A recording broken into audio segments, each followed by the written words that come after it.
everybody, we are back. Everybody from Hyper Coliseum outside of RB who's getting his good night's beauty sleep. We are here to talk about some big news that just dropped in the TCG community, and that is the most updated ban list. Joined here for those who are joining us for the first time. I'm Ben. We've got Rio, TJ, and Jarrell. So pretty big news, guys. I think a lot of us were looking forward to this after the news of this dropped last week, and it definitely did not disappoint. That is for sure. We've given a little bit of time to think about it. I know last time we did like a live reaction, but this time we've kind of let the dust settle, kind of process things, and here we are to share our thoughts. So I think what we'll do is we'll just start off by going down the list itself, and then we can kind of talk about each card as we go along. So the first card to get restricted was BT14 Bukamon, the blue egg from that set. And Bandai's reasoning for this was because this card grants jamming by fulfilling an easy condition, it offers greater consistency than other blue Digi egg cards that are more specialized for different blue deck playstyles. As a result, there is little reason for blue decks to use any other cards than this one. And for the above reasons, we have decided to restrict this card to one per deck. As someone who plays a lot of blue, and someone who is really looking forward to Mirage kind of fucking shit up again, this kind of hurts. Yeah. But I see why, particularly as we go into other cards that are getting banned or not banned, but like restricted to one as well with this restriction list. I mean, I can definitely see why. It makes sense. It definitely makes sense. Yeah, they as we get into the list, just to kind of head it up, like it definitely feels like this was Melga will not play the game the list. Like this it feels like that's just what the past two lists have been, which is crazy because I think the Guru archetype now has more cards on the ban list than like anything else. But yeah, it is a bummer because it was really only a problem I feel like with Melga and other decks. It was just a good, like it was just like a really good egg to use. It was like, just like probably like the best option to like keep up with the game speed. Yeah, that's definitely the thing, especially how fragile blue decks tend to be, like especially Mirage and like Melga without this. It's like every time you swing with blue, if Bukamon's not in there, it's probably gonna die. Like you just feel it in your bones. But they did make a point where like with Buka being so consistent, it's like why you really have to run anything else. It's just so solid of an egg. Yeah. Yeah, I mean, yeah, go ahead, Drew. Oh, no, I was going to say, earlier today I was playing against Anthony testing, he was testing his Magna list, and he was running Wanyos instead of Bukas, but he's like, yeah, I mean, that's like probably one of the only few lists that you'll run anything other than Buka in, because you kind of want your armors to die, so you can digi into other armors. And then, like, everything else is just like, why run anything else? I mean, even then, it's like if you're playing armor, it's like how often are you gonna have more sources than your opponent? You know, because it's always like one or two at most, maybe maybe four if you like use what's it called, Chimera. Imperial probably doesn't use it either because they only have jamming. Admittedly, just Vmon archetype. Yeah, but I mean, I think it's interesting too. This is our first egg that's been technically restricted. Right, so I think it's going to be interesting to see now for like those blue players, like what they're going to do ratio wise with their eggs. Like, do you run a little less? I feel like you don't, just because you kind of want a consistent 4 eggs, particularly with today's meta. But at the same time, you know, now that we have restrictions to eggs, I think it'll be interesting to see how that plays into like your deck building and whatnot. Right. Because we talked about it on our last list too. It's like because we assumed this was going to happen before, it just didn't take till now. Yeah. And whereas like, so the question is, do you play 5 eggs run 1 Buka, or do you run just 1 Buka and just go ham on 1 stack and just hope you blow them out? You know? See the Buka, I guess like you like this is the stack. He is the one. The chosen will rise. All right. You want to move on to the next one? Yeah. So the next card on the list is Apocalymon from BT15.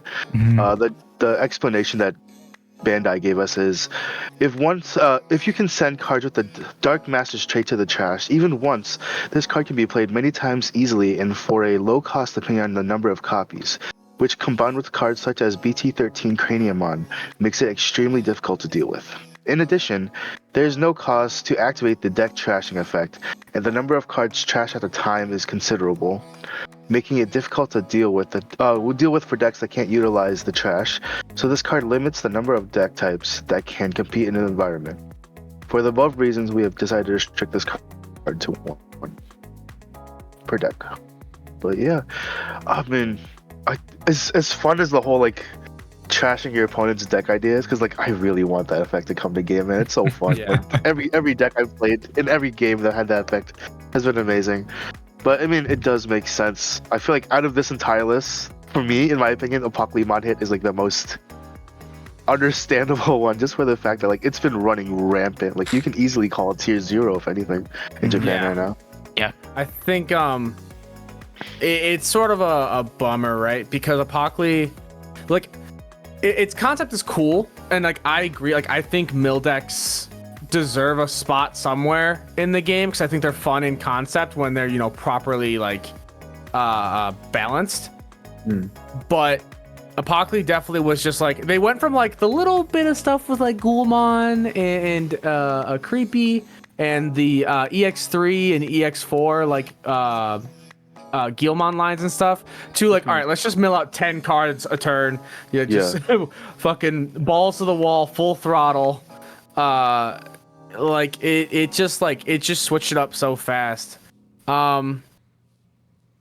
It really feels like it's an issue that could have been fixed if they had just decided, hey, maybe we should just errata so that the only cards that can activate the on-play effect stuff are cards with Dark Master and traits.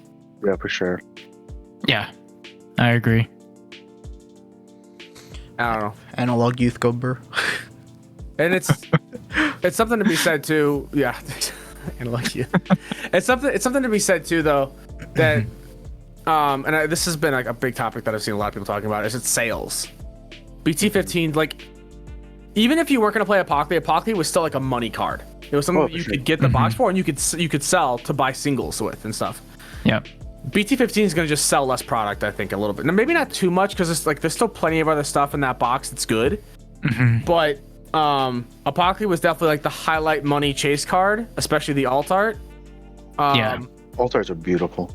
Yeah, but now that's just nil. That's done. Because Digimon very much right now is not so much a collector card game and very much a competitive card game.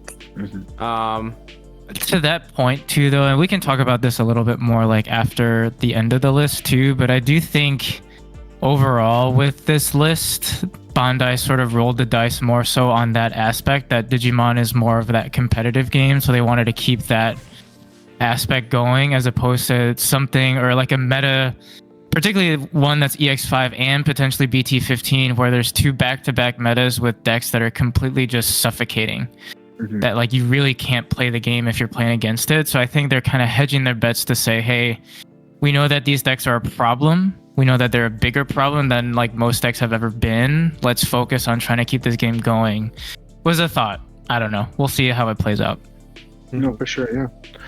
The big thing I had in mind was like, well, especially in regards to sales, is like with the whole Dark Masters thing. Like, imagine the amount of people, like, cough, Jarrell, that like spent so much for their Royal Knights decks just to like have that like max rarity theme, right? And then I'm sure there's 100% people ready to do that for Dark Masters too, because that's such a cool gimmick.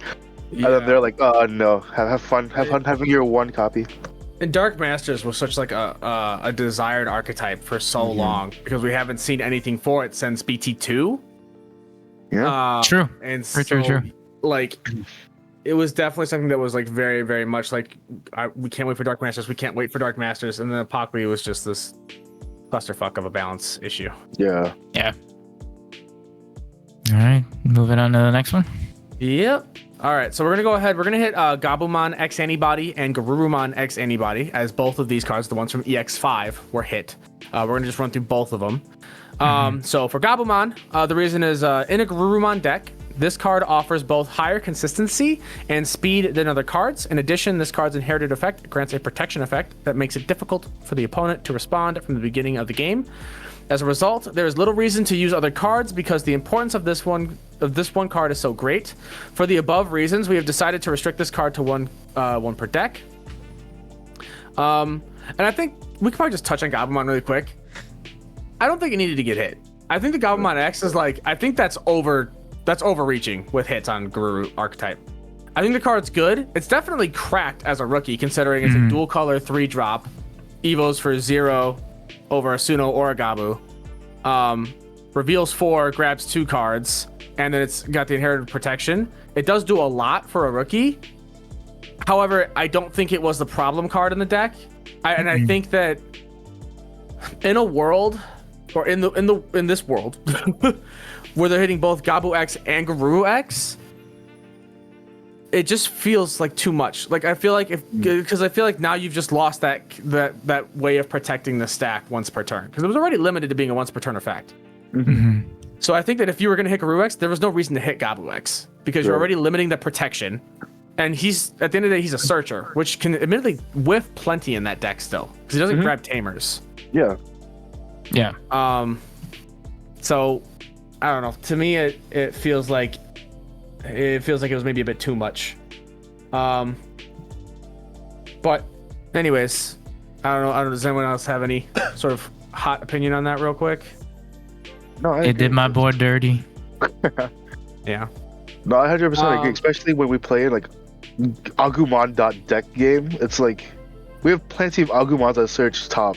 Like they may not add 2 to hand, but like there's definitely way more consistency searchers than Gabumon X-Antibody and what they have now. So You hear that, buddy? You gotta chill. You gotta chill, buddy. And then the other card was the real problem, the one that I think most people expected to get hit from even the last ban list. Garurumon X-Antibody, which I heard the name before, but we'll say it again just in case people forgot. This card, and they said about it, this card alone allows altering one's hand to a great degree, and it offers greater consistency than is reasonable for decks that can use it. In addition, this card can be used by not only Garurumon decks, but also decks that utilize the trash. As a result, there's little reason to use other cards because the importance of this one card is so great. For the above reasons, we've decided to restrict this card to 1 per deck. While it sucks that it's getting hit, it definitely is a card that I think posed an issue. I think we can all agree. Like the ability to read its effects, so everyone understands it. So it evos for 3 normally over a level 3 over purple or blue. Can Digivolve over a Garurumon for 0 cost, and it's when Digivolving it draws 2. So you're going to draw 1 for Digivolve and then draw 2 more cards.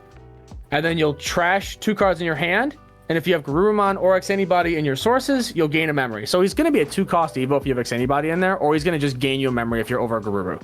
And then inherited, he has the same protection that Gabumon X does, which is when this Digimon with Garurumon or Omnimon in its name would be deleted in battle by returning 2 non-Digi-Egg cards from your trash to the bottom of your deck, prevent that deletion.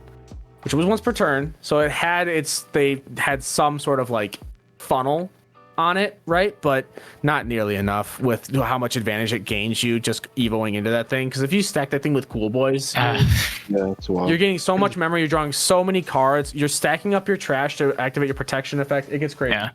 I mean, how many times have we seen a Melga stack like push up, go into Garuru X at 1 memory and be able to go into Melga whiteboard and do like 5 checks? Yeah, for sure. Now that you have this, like, it's absolutely crazy. Yeah. No, Hey, go ahead, I Drew. do feel like there's so many ways I can fix this card though. But go ahead. No, I didn't have anything to say. Okay. Yeah, I feel like for one, right? Like the three cost is fine. Like if they would have made like Digivolve or Garuru for 1 cost and you regain the 1, that's definitely a little bit more balanced. But I mean, there's so much going on with this card. Like hitting this card is, in my opinion, as important as hitting red black. Was it black? War gray. No, Greymon X-Antibody that reduces Digivolution cost. Yeah, they definitely. It's like they made the Greymon X-Antibody, and then we're just like, well, hold up, let's do it again, but blue purple this time. Let's get crazy with it, right? Let's just do something funny.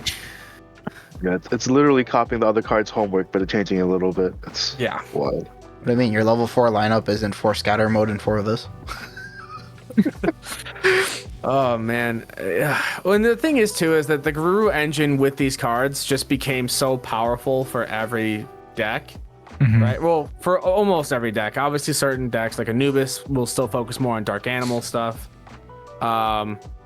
Fenrir is very archetypal in itself, but like Levia was utilizing, I think, this engine a bit.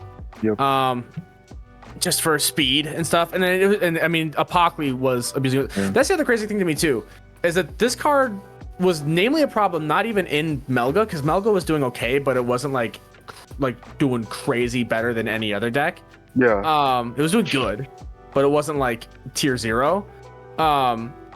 This card was mostly a problem in Apocalymon, and they decided to hit this, Gabumon X, and Apocalymon all on the same list, which is just like, maybe did they play test without it? Maybe did we just maybe take a break and say, hey, let's maybe not hit the Garuru stuff and let's just see what happens if Apocalymon can't use it, or not hit Apocalymon and just hit the Garuru stuff and see what happens if they can't use it rather.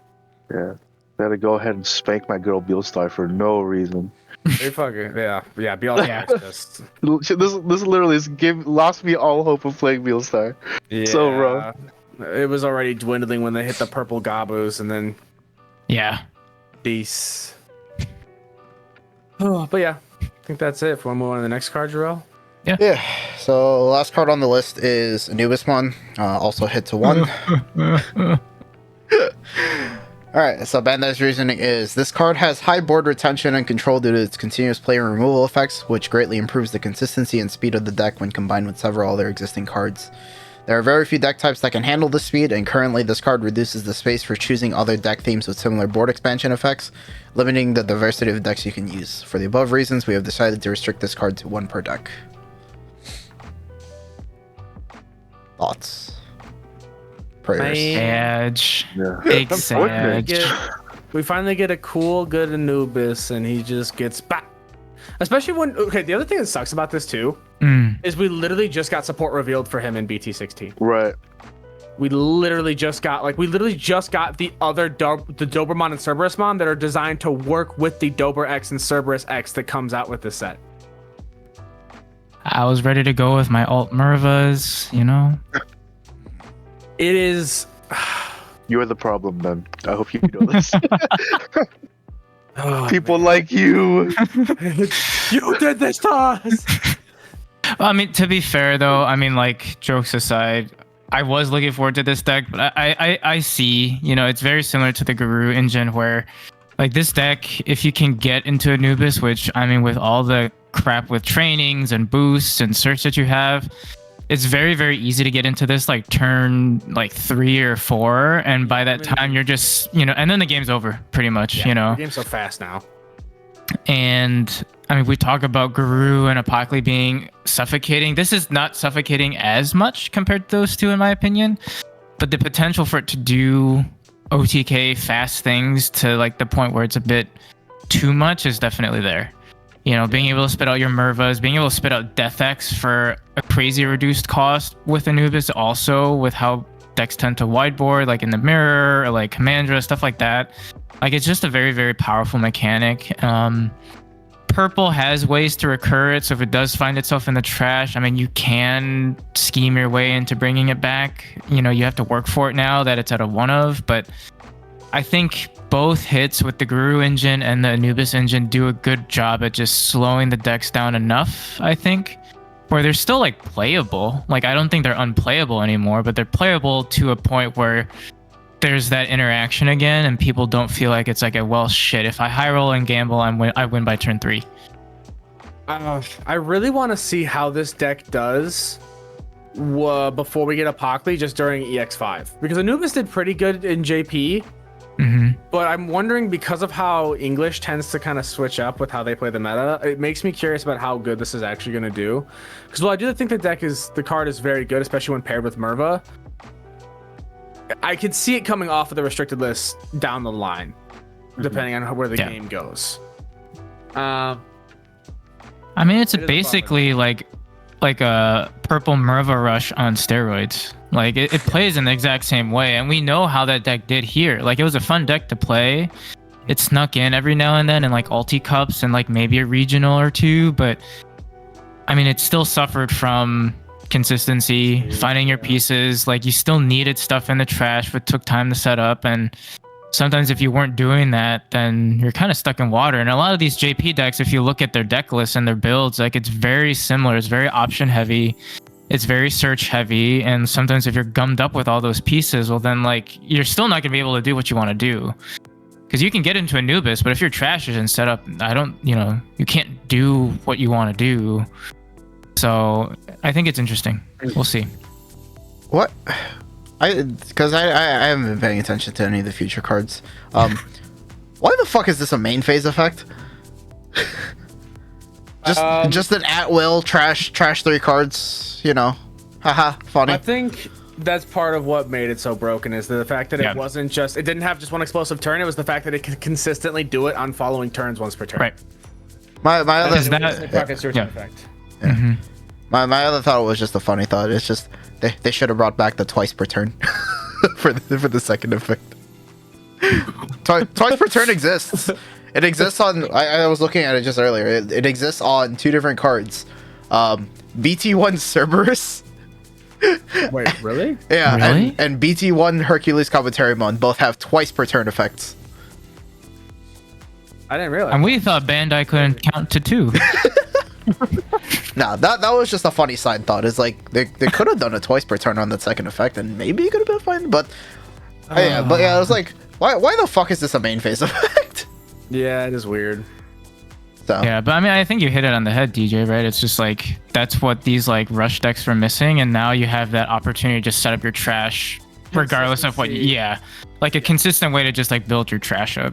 Just keep on throwing cards in there after you draw and whatnot, combine with the other card draw you get and everything. It's just, it is painful. I think he still has decent value though. I mean, if you pair him up with, I'm curious to see if you can pair up like the old Anubis with like the Protogeese engine and just like sprinkle that in there with Merva. I wonder how that would work. I feel like that'd be super slow though. Probably too slow. He was very much his own boss monster. Yeah. He was designed to work on his own. The only deck I could see him running is maybe Levia. And that being said though, Levia is instantly gonna be doing and even he doesn't even mesh well with Levia really, but like Levia gets his Levia X form when we get BT15, so there's not even a reason to really like run him at that point. Sure. No, for sure. It just sucks. The only way he really runs is if you just make a pure Merva rush deck and he just runs in Merva as like a support. Right. Yeah. I feel like if you run Anubis in the Merva deck, it's like it goes from like trying to do Anubis gameplay to like defend the castle. You know what I mean? Like we have to keep Anubis alive as long as possible, just to keep consistency up. Yeah. Yeah. I think that wraps up sort of thoughts on Anubis per se. Did we want to talk about just like what you guys think of the ban list in general? Like, I know we kind of alluded to a lot of these points already, but do you guys want to summarize how you feel about the ban list as a whole? Good, bad? Why are you laughing like that? He's zooming in. I don't know where he's going with this. Choice restriction, Bandai. Do I need to spell it for you, motherfucker? Like, Okay. Okay, hold on. To preface this, to be fair, well, no. So the only thing I would say about choice restrict is, to be honest, the only company that does that is Bushiroad, which we've all played Vanguard, we all play Shadowverse. Like, I mean, we're kind of used to that. So, I mean, that Bandai not having choice restrict makes sense, but also, like, again, only Bushiroad does it. So yeah. I don't think it makes sense. I think more companies should utilize choice restriction. Yes, okay, that's true. That's very true. I think the fact that more companies don't utilize choice restriction is just them being lazy. Because they don't take time to analyze the meta and what cards they make and how they mesh with other cards can work in general. Yeah. So, because let me just put this in a big, and also erratas too. Like erratas to alter cards and their effects. I know Bandai hates the word reprint. I get it, but like for this healthier game, man, for the love of God, just figure it out. Yeah. Find the time. Like, okay. Like let's keep it a stack here, right? Buka, literally just make a list of cards that can't go in deck. Like it can't be in cards that have Garurumon a name. Done. Buka's instantly balanced. It can play in any other blue deck and perform okay. It's not going to be entirely busted. Sure, it warrants a reason to like be run over a lot of other eggs, but there's still plenty of decks like Armors, like Imperial, like Blue Flare that don't want to run Buka. because Blue Flare, you want your rookie to die most of the time when you're swinging your Gaussmons, you know. Yeah. Because the deck Buka was designed to work with the Gomamon line and that stuff, and then basically this being hit just tells that entire like archetype of source strip, just hey, fuck off, you're done. Yeah. You don't get to play the game anymore. Yeah. Apocalymon, you can't really errata him, but all you do, or you can't really choice restrict him, I don't think, but all you do is errata to just make it so his on play, the end of turn effect can only activate the on plays of cards with Dark Masters and traits. Yeah. That's it. Instantly, Apocalymon is balanced. And yeah, I was talking to someone, and they did bring up a good point where it's like, ideally, if you were to errata a card, right, you'd want a copy of the card with the errata printed on it. Yeah. But at the same time, it's like, do you really want to reprint a secret? You know what I mean? I agree to a point. I think that the merit of being able to play a deck, even in a nerfed fashion, is better than not being able to play a deck at all. I agree.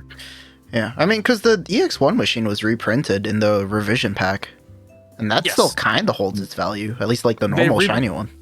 They reprinted secrets, because the thing is that realistically, these cards, even though they have the wrong text on them, they would only appreciate in value, probably, for one thing, because they're original prints of the card before it was errated. On top of that, too, you still have the merit of it being like foiled or alt art, or the other like parallel art that they had. Yeah. Whereas the reprint version, just make it like each one machine, where it's just like a basic cardboard piece of shit. Yeah, it just doesn't look any different from a common, so it doesn't really hold any value in terms of like appearance or like actual investment in the product. Yeah, maybe have an easier way of accessing it than hey, buy a box. But I agree. Yeah, I was really about to talk about that because Bushiroad, to praise their name once again, Bushiroad. So they had this errata situation going on as well. So what you do is you would go to a regional. If we ever have in-person regionals, right? You'd go to a regional, and then you'd be able to turn in your copies for a errated copy. That way they're not just randomly floating out in the ether. The Bushiroad takes your old one that's wrong. They give you a correct one, and then you just go about your day, which is I think is fair. Yeah, and that is fair. Too, something they could do, even like with something else they could do, they could just hand it out to shops with with TPs, with tournament packs. Like there's ways to navigate around it that doesn't kill them. Like that is very doable for Bandai. I mean, they sort of did that to a degree with the Werguru and the starter deck, right? I think they did a better job of distributing that errata. Yes. Than any other like errated card that they did. Like it was very, very smooth. Like everybody easily got their 4 copies if they choose, if they wanted to run them. Yeah. And like moving on to Gabumon X, Garurumon X, make it so they can't be running decks with a Apocalymon name. Because they weren't doing much else in other decks. In other decks, they were fast engines, but they didn't do anything crazy. Their protections only work if you have Garurumon or Omnimon in name. So while the level 5 line is crazy, there's going to be other stuff. They still die to security bombs, which metas adjust to that stuff all the time. The biggest issue is that you could set up your trash so fast to go into Apocalymon. So if Apocalymon is adjusted where you can only tuck cards with Dark Master and traits or activate on plays of cards with Dark Master and traits, and on top of that, these cards can't be running decks with Apocalymon. Both cards are balanced out there. Yeah. Like you're not going to have your crazy mill engine that Apocalymon is not going to be nearly as fast as it was, so it's much more manageable to deal with. And at the same time, especially after the Eismon restrictions and other stuff, it's going to have to utilize all those level 5s that it has to try and like on play for a lot of memory and do stuff. Where obviously the deck probably isn't crazy anymore, but at least it's not broken. It's still just playable if you want to play Dark Masters. And then this makes it so that the Melga cards are gonna just be focused on being used in the Melga line, which is the deck they're designed for. Or there's even other ways you could choice restrict it. Like you can make it, I don't know, run it in like where you only you're only allowed to run level 6s that have Garurumon in name with these cards. I don't know, something like that. Yeah, there's other ways to do it. There's definitely options there. And then as for Anubis is the one that's kind of a little bit hard. I think the only way you really stop Anubis is if you say this card cannot be running decks with Murphamon in name. Yeah. Oh, really quick though. So with the whole like Garuru level 6 thing, right? If Bandai actually paid attention to their fucking app, they could just fucking check deck lists. And just be like, oh, this doesn't line up properly. Your deck's illegal. Sorry. Have a good day. Keep on moving. Yep. Yeah. Absolutely. But still, I mean, we And have to because- submit deck lists and everything for regionals. I mean, that's a very, very loose system, right? You really doesn't really come into play unless you're like deck checked at like top tables. But Yeah. we all go by the honor system. Like, I mean, we've all been very like, they still have to comb through each deck list at some point, Yeah, and the thing is too, I think as a majority of like as a community, the majority of people know what is banned and what isn't. 'Cause Right. People make sure because a lot of stuff that's banned or restricted is Yeah. done that for a good reason. Yeah. So people look out for that to make sure they're not at a disadvantage because the Right, player no, playing yeah. is cheating. It doesn't take a rocket science to sit across from a Gabu player No. and then have them randomly drop an Apocalymon in the board. You're like, yo, what the fuck? That shouldn't be there. You know what I mean? And like with Anubis too, Anubis is a powerful card. He's a powerful level 6. Period. That being said, I think admittedly I haven't played the deck. I've only seen play of it, but most of the play I've seen of it, the only real problem was Merva. The fact that Anubis could spit out Merva and then Merva could wideboard like crazy and give everything Yeah, man. rush. Because Anubis himself doesn't give rush. Right. Right? He just plays it out. Yeah, that's Unless all you he does. play the And, other like, Anubis. Yeah, which Oh shit. Yeah. but the other Anubis doesn't have an outplay, right? The other Anubis you have to digivolve into. Yeah. Correct. But But if he's on the board, he That gives one- your people rush. that one is whenever you Yes. just play something from trash, you give it rush. Yeah. Yeah, so he's something that you would like go into this Anubis and then play out that Anubis, and then on a following turn, or if you have enough memory that turn, you hard drop something. Yeah. But like, And I That's- slipped this it's still motherfucker so into much slower. Crossheart. it's When so much Anubis slower. crossed now. That's not gonna work. That's You, not gonna you work. don't need that. You literally just play Merva. It's Don't so do much it. better. Yeah. Okay, so the main thing that's tilting me about the ban list isn't even the ban list. It's the fact that oh my fucking god! All right, so Uh-oh. no, it's not that bad. I've heard It's, Jarrell talk about this 3 times now, and yeah. it's so funny. I'm so ready. the thing that's quite literally tilting me about this is the fact that not everyone, I shouldn't say that. A lot of people, or maybe it's just a vocal minority. There's people in EN or like even on the Facebook page. I guess the Facebook page is mainly where this comes from. People are acting like they're not going to get to play these decks at all.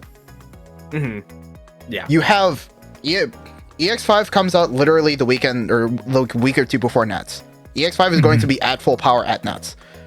BT15 comes out mid-February, and you have roughly 2 weeks to play those decks at full power. Like, I'm like Rio. I like Mill. Mill's probably like my second favorite deck strategy behind aggro. Because Mill decks are just funny memes. But like, Yeah. you can still play Apocalymon for like 2 weeks. Yeah. Yeah. Yeah, you still get to be a savage and torment your local players, like lose all your friends for 2 weeks, guys. Yeah. You can relax. But yeah, no, it's we still get a chance to play with these, and people are acting like, oh no, we just don't get shit, you know. Right. So that's the main thing that's annoying me about this. Other than that, sure. you know, I'm fine. These decks definitely needed to be hit, but you know, it's And I mean, to be fair, too, like to your point, too, Jarrell, like I feel like that time that we get to play these decks is the sweet spot for us to start to get tired of this shit too. Like 2 weeks into BT14, we're already getting a little stir crazy and be like, all right, like we can't wait for this deck, or we're starting to like meme it up a little bit and like throw some spice into stuff that we've already played with. So I feel like you definitely have the opportunity to enjoy whatever you can, and then you're probably gonna start wanting to move on to the next shit anyways. So I don't feel like it. Like I agree, it's not that big of a deal the way that people are being like, oh my god, how dare you? Yeah, Yeah. no, I agree. Like 2 weeks, honestly, 2 weeks is even pushing it because you're gonna go to your first local and then see top 2 decks are Apocalymon. And you're like, okay, I don't like this meta anymore. Yeah. Yeah, Apocalymon being able to run rampant for 2 weeks and then being instantly put back, I think is a good thing. So as much as I wish that they would take a bit more time and just do choice restriction or try it at the very least, or utilize erratas, I 100% agree that all these cards, except for Gabu X maybe, needed to get